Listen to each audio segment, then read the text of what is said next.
Charlotte was a little girl with the wildest imagination. She loved purple jelly beans, twirly skirts, and books with shiny covers. But most of all, she loved bedtime. Not because of sleep. Oh no. Charlotte loved bedtime because that's when her pillow became magical. Not every night. Only sometimes. Only when the stars were extra sparkly and the wind whispered through the trees. That's when Charlotte's magic pillow would hum gently under her cheek and whisk her away to adventures no one else could see. She never told anyone, not even her big brother Max. He would just roll his eyes and say, "It's your imagination." But Charlotte knew better.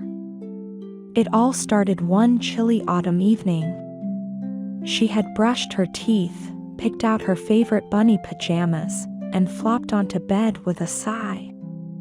Outside, leaves danced in the wind, and the moon peeked through her window.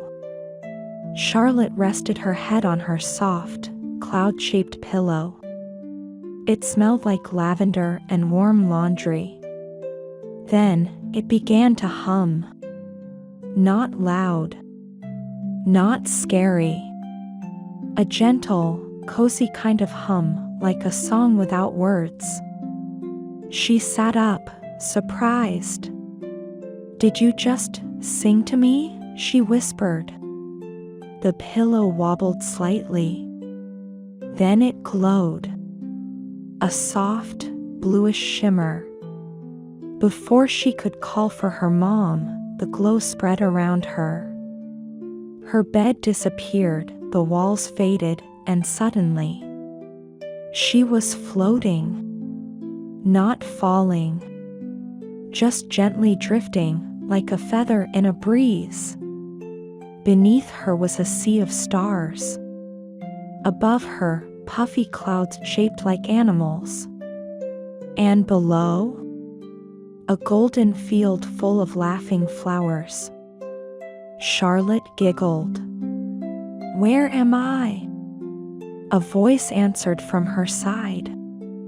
"I believe we're somewhere wonderful." She looked down and gasped. Her pillow had grown a face. It had kind, sleepy eyes, a little smile, and two small wings on the sides. Its voice sounded like a lullaby. What are you?" Charlotte asked. "I'm your dream pillow," it said with a wink. "I take you wherever your dreams want to go." Charlotte's eyes sparkled. "Can we go to the moon?" "Already on the list," said the pillow, flapping its tiny wings. And just like that, they soared higher and higher into the sky. They passed a flock of stardust geese. They floated through cotton candy clouds. They even stopped at a rainbow fountain where a unicorn offered her a cup of moonberry tea. Charlotte sipped. Mmm. It tastes like blueberries and marshmallows. Soon, they reached the moon. But this wasn't any moon. It had a playground. Slides made of moonbeams. Swings that looped around craters. And a sandbox full of shimmering stardust. "Hello," cried a group of moon mice, wearing helmets made of teacups. "Want to build a star castle?" Charlotte beamed. Of course. They built the tallest, glitteriest castle the moon had ever seen. But soon, a soft ding rang out, like a bedtime bell. The dream pillow stretched its wings. "Time to go. There's more to see." "Where now?" asked Charlotte, brushing stardust off her knees. "Next stop, the forest of lost lullabies." They swooped down into a quiet, glowing forest. "Here, giant flowers hummed sleepy tunes, and little lullabies, tiny glowing creatures with wings, floated between the trees. But some were flickering, dim, lost. They forgot their melodies, whispered the pillow. They need help remembering. Charlotte sat on a mushroom stool and began to hum a tune from her music box. Soft and sweet, the lost lullabies fluttered closer. Their lights grew brighter. Soon, the forest glowed with warmth and song. "You did it," said the pillow. "You brought them back." Charlotte blushed. It just felt right. As they flew on, they passed a cloud city made of pillows, where sleepy dragons snored in rhythm.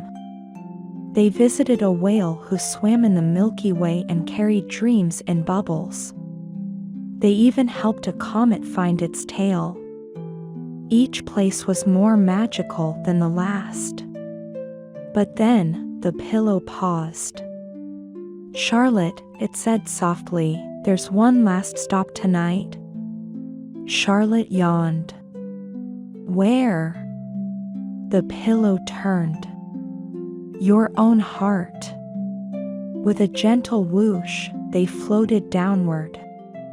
Stars gave way to soft colors, pinks and golds and blues, swirling like paint in water. They entered a warm, glowing space filled with tiny memories. Charlotte saw her first bike ride, her favorite bedtime story, the time she helped Max when he was sad. "These are your dreams," said the pillow. "Your kindness, your courage, your wonder." Charlotte's eyes filled with happy tears. "They're beautiful." "They're you," said the pillow. "And you're more magical than you know." A gentle wind swirled around them. Charlotte felt sleepy. "But will I see you again?" she asked. The pillow smiled. "Every night. Every dream. I'm always here, under your head, next to your heart." The colors began to fade. The hum slowed. And soon, Charlotte was back in her bed. Warm. Safe. Cozy. The moonlight poured through the window. Marbles the cat was curled at her feet. Charlotte touched her pillow. It looked ordinary again. No wings. No glow. But when she closed her eyes, she could still feel the gentle hum. And that night, and every night after, Charlotte drifted to sleep with a smile, ready for the next adventure. Because magic, she now knew, was never far away. It was just a dream and a pillow away.